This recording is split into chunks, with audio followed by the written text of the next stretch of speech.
بسم الله الرحمن الرحيم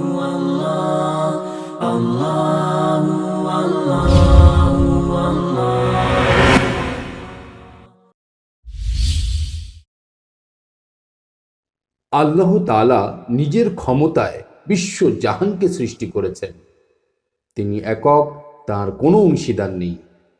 তিনি সমস্ত মানব জাতিকে সৃষ্টি করেছেন এবং ইহজগতে সকলকে পরীক্ষার জন্য প্রেরণ করেছেন। তিনি দুনিয়ায় এবং মৃত্যুর পরের জীবনের সফলতা দিনের মধ্যে নিহিত রেখেছেন, অর্থাৎ যে ব্যক্তি আল্লাহ তাআলার আদেশ এবং প্রিয় নবী হজরত মুহাম্মদ সাল্লাল্লাহু আলাইহি ওয়াসাল্লামের সুন্নাত অনুযায়ী জীবনযাপন করবে, সে দুনিয়া এবং মৃত্যুর পরের জীবনে সফল হবে। এই সফলতা পাওয়ার জন্য রাসূল সাল্লাল্লাহু আলাইহি ওয়াসাল্লাম বলেছেন, ইলমে দ্বীন শিক্ষা করা প্রত্যেক মুসলমানের জন্য অপরিহার্য। অতএব প্রত্যেক ব্যক্তির নিজের সন্তানকে দুনিয়ার শিক্ষার পাশাপাশি মক্তবের মাধ্যমে দ্বীনি শিক্ষায় শিক্ষিত করা এবং নিজেও কিছু সময় অবসর করে দ্বীনি শিক্ষা অর্জন করা একান্ত জরুরি। যখন আপনার বাচ্চা দ্বীনি ও দুনিয়ার শিক্ষা অর্জন করবে, সমস্ত মানব জাতির উপকার হবে। সে ইবাদতকারী, পূর্ণ ইমানদার, মানব সেবক ডাক্তার, সত্যবাদী উকিল, ইমানদার ব্যবসায়ী ও আমানতদার কর্মী হবে। ধনী গরিব সকলকেই সাহায্য করবে। গরিব ধৈর্য ধরবে এবং আল্লাহর কাছে চাইবে। পিতামাতা নিজের সন্তান সন্ততিদের সঠিক আদর্শ প্রদান করবে এবং সন্তান পিতামাতার খিদমত করবে। আপনার সন্তান একজন নেক মানুষ হয়ে বৈধ অবৈধর মধ্যে পার্থক্য করতে পারবে। নিজের পিতামাতা, গোত্র এবং দেশ ও দুনিয়ার প্রত্যেক ধর্মের মানুষকে উপকার করবে। কুরআনে কারিমে আল্লাহ তাআলা বলেছেন, তোমরাই সর্বোত্তম উম্মত, যেহেতু তোমাদেরকে সমস্ত মানব জাতির জন্য সৃষ্টি করা হয়েছে।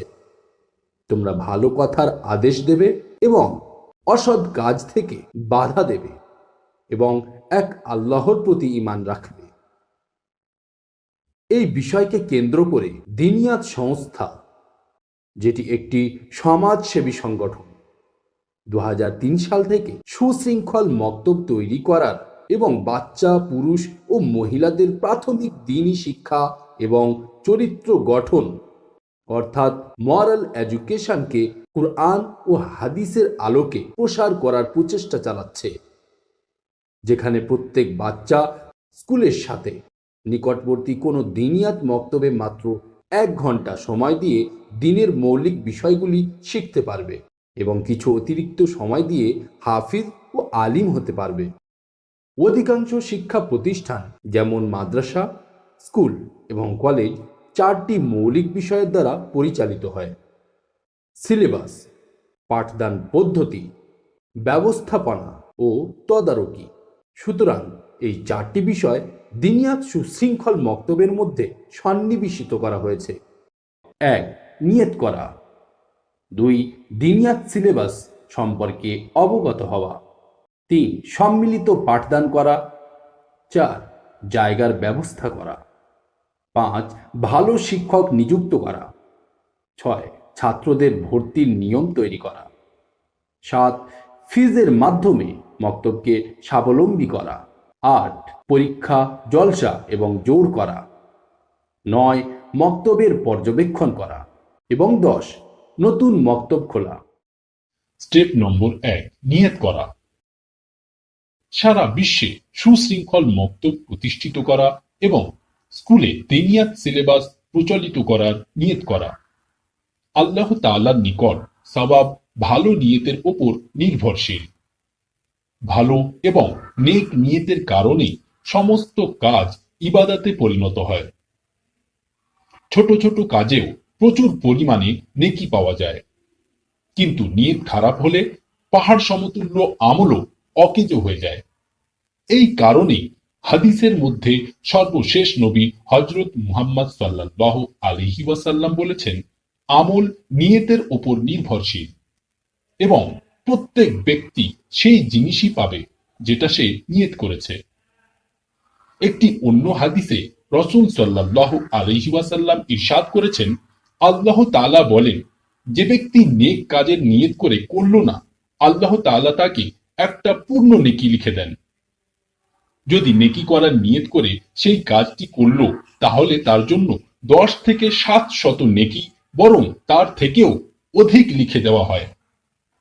আমাদের পূর্বসূরিগণ বলেছেন, আল্লাহর অশেষ রহমতে এখনো পর্যন্ত বহু স্থানে এমন প্রতিশ্রুতিবদ্ধ ও দানশীল ব্যক্তি আছেন, তারা যদি এই মহান দায়িত্বটি নিজের কাঁধে নেয় এবং এটিকে নিজের জীবনের উদ্দেশ্য ও উচ্চমানের ইবাদত এবং দ্বীনী খিদমত মনে করে, যার মধ্যে কোনো বুদ্ধিজীবী মুসলমানের কোনো প্রকারের সন্দেহ নেই, তাহলে বর্তমান মুসলিম সমাজ যে সমস্যায় ভুগছে সেটি অতি সহজেই সমাধান হয়ে যাবে। কিন্তু তার জন্য প্রথম শর্ত হল পূর্ণ প্রতিশ্রুতি এবং দ্বিতীয় শর্ত হল পরিকাঠামো। আর এই দুটি জিনিস প্রত্যেক সমস্যার সমাধান এবং প্রত্যেক অসম্ভব জিনিসকেও সম্ভব করতে পারবে। অতএব আমরা সারা বিশ্বে শিশু ও বড়দের জন্য সুশৃঙ্খল মক্তব প্রতিষ্ঠিত করা এবং আল্লাহকে রাজি করার উদ্দেশ্যে নিয়ত করি। তার জন্য সময় এবং অর্থ ব্যয় করতে হবে, যার কারণে আল্লাহ তাআলা শিশু এবং বড়দের দ্বীন শেখানোর জন্য আমাদেরকে মাধ্যম বানাবেন। অতঃপর এই বাচ্চা বড় হয়ে নিজের পরিবার ও সমাজের হেফাজত করবে এবং এই ধারা কিয়ামত পর্যন্ত চলতে থাকবে ইনশাআল্লাহ। যেমন এটা বলা তো অনেক সহজ যে দিনের উপর চলো, কিন্তু দিনের উপর কেমন ভাবে চলবে, কি শিখবে, কোথায় শিখবে, কার মাধ্যমে শিখবে, এই সমস্ত কাজ করা একটু কঠিন মনে হচ্ছে। এটা অনেক সহজ। হযরত মুহাম্মদ সাল্লাল্লাহু আলাইহি ওয়াসাল্লাম বলেছেন, দিন সহজ ও সরল। যখন আমার আপনার নবী বলেই দিয়েছেন দিন সহজ, তাহলে স্পষ্ট হয়ে যায় যে দিন শেখা এবং শেখানো সহজ। অতএব এই সমস্ত কাজে আমাদের রত থাকতে হবে। যত বলবেন আপনার গন্তব্যস্থানে পৌঁছানোর অনুপ্রেরণা তত জাগবে, আর যত করবেন গন্তব্যস্থানে পৌঁছানোর তত রাস্তা পাবেন। মক্তব সুশৃঙ্খল করার জন্য জিম্মাদারের উপস্থিতি আবশ্যক। যেমন একটা পরিবারের সমস্ত পরিকাঠামো পরিবারের দায়িত্বশীল ব্যক্তির মাধ্যমে পরিচালিত হয়, ঠিক তদ্রূপ মসজিদ এবং মক্তবের কার্যক্রম মসজিদের দায়িত্বশীল ব্যক্তি, ট্রাস্টি এবং এলাকার চিন্তাবিদ ব্যক্তিদের মাধ্যমে পরিচালিত হবে। সুতরাং যে কোনো কার্যক্রম পরিচালিত করার জন্য একজন দায়িত্বশীল ব্যক্তি হওয়া একান্ত জরুরি, যাতে তিনি কার্যক্রম সঠিক রূপে পরিচালিত করতে পারেন। অতএব মক্তব সুশৃঙ্খলভাবে পরিচালিত করার জন্য একজন চিন্তাবিদ দায়িত্বশীল ব্যক্তিকে হওয়া আবশ্যক, এবং এই কাজটি ধনী ও গরিব, পুরুষ ও মহিলা সকলেই করতে পারে। এনারা কেবলমাত্র পরিচালনা করবেন। পড়ানোর জন্য অভিজ্ঞ শিক্ষক, পরিষ্কার পরিচ্ছন্নতার জন্য খাদিম এবং জায়গার জন্য অভিজ্ঞ লোকদের সাথে পরামর্শ করে কাজকে সম্পূর্ণ করতে পারেন। দায়িত্বশীল ব্যক্তিকে দিনিয়াত ওয়ার্কশপ সম্পর্কে অবগত হওয়া আবশ্যক। যে ব্যক্তি দিনিয়াত মক্তব প্রতিষ্ঠা করতে চায় অথবা নিজের মক্তবকে সুশৃঙ্খল করতে চায়, তাহলে দিনিয়াত ওয়ার্কশপ নেওয়া অর্থাৎ দিনিয়াত সিস্টেম সিলেবাস সম্পর্কে অবগত হওয়া আবশ্যক। ওয়ার্কশপ ব্যতীত সুশৃঙ্খল মক্তব প্রতিষ্ঠা করা অসম্ভব।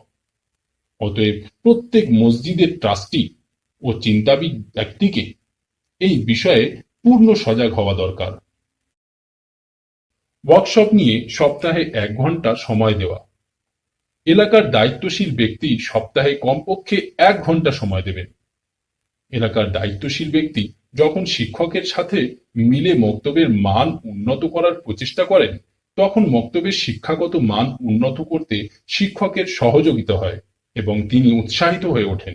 সময় খরচ করে মক্তব সংক্রান্ত পরামর্শ করলে মক্তবের সমস্যার সমাধান করা সহজ হয়ে যায়, যার কারণে দ্রুত মক্তবের বিকাশ ঘটে। আমাদের পূর্বসূরীদের কথা দ্বারা প্রমাণিত হয় যে মুনাজ্জাম মক্তবের কাজ আমাদের প্রত্যেকের আরম্ভ করা দরকার। বর্তমান যুগে মুসলিম জাতির একটা বড় গোষ্ঠী দিনহারা হয়ে গেছে। তাদের দিনের উপরে প্রচারিত করার উত্তম মাধ্যম হলো তাদের প্রজন্মকে দিনের সুন্দর তারবিয়াত দেওয়া। কেননা অভিজ্ঞতা দ্বারা প্রমাণিত যে এমন প্রকারের মানুষ নিজের সন্তানদের মাধ্যমে দিনের কথা শোনে, শেখে এবং আমল করে, যার ফলে তাদের জীবন বেদিনী থেকে দিনদার হয়ে যায়, বরং কখনো সে দিনের জন্য পরিশ্রমও করতে শুরু করে দেয়। অতএব প্রত্যেক এলাকায় কিছু চিন্তাবিদ মানুষ থাকা দরকার, যারা দিনিয়াত মুনাজ্জাম মক্তব প্রতিষ্ঠা করার জন্য মেহনত করবে। সারা বিশ্বে মুনাজ্জাম মক্তব প্রতিষ্ঠা করা এবং স্কুলে দিনিয়াত সিলেবাস পরিচালিত করার নিয়ত করা। মক্তব সুশৃঙ্খল করার জন্য জিম্মাদারের উপস্থিতি আবশ্যক। দায়িত্বশীল ব্যক্তিকে দিনিয়াত ওয়ার্কশপ সম্পর্কে অবগত হওয়া, ওয়ার্কশপ নিয়ে সপ্তাহে 1 ঘন্টা সময় দেওয়া,